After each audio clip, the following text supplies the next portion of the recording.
Hi, today I will show you how add event to your calendar on your OnePlus Ace 3.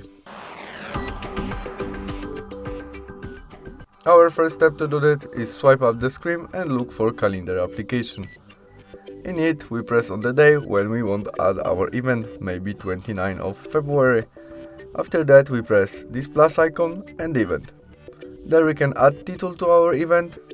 First function. Second, we can add event to our family or friends member or our group on Gmail.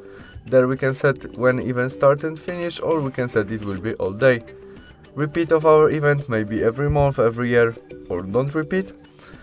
We can add this event to calendar of our friends.